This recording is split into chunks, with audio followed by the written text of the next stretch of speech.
சிரிப்ப control பண்ற மாதிரி இருக்கு. நான் கடுப்பை கண்ட்ரோல் பண்ணிக்கிட்டு இருக்கேன், அது தெரியாம உளறிக்கிட்டு இருக்காளே. சரி மாமா, டைம் ஆயிடுச்சு, நீங்க படுங்க. காலையில வேலைக்கு வேற போகணும்ல. சரி, அப்ப நான் போனை கட் பண்ணிரட்டா? எதுக்கு? போனை அப்படியே வச்சுட்டு படுங்க. 2 பேரும் ஒருத்தருக்கு ஒருத்தர் பார்த்துக்கிட்டே தூங்கிடலாம். ஐயோ,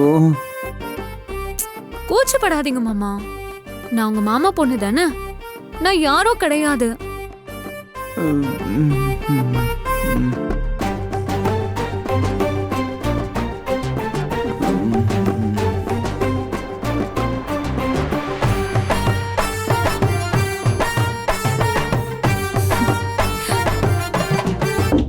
வேணே, அப்பா. என்னம்மா இன்னும் தூங்கலையா? தூங்க போறேன்ப்பா. என் சார்ஜரை எங்க வச்சேன்னு தெரியல, உன் சார்ஜரை எடுத்துக்க. வேணே, ராத்திரி பூரா செல்ல நோண்டிட்டு இருக்காம சீக்கிரம் தூங்கு. சரிப்பா. ம்.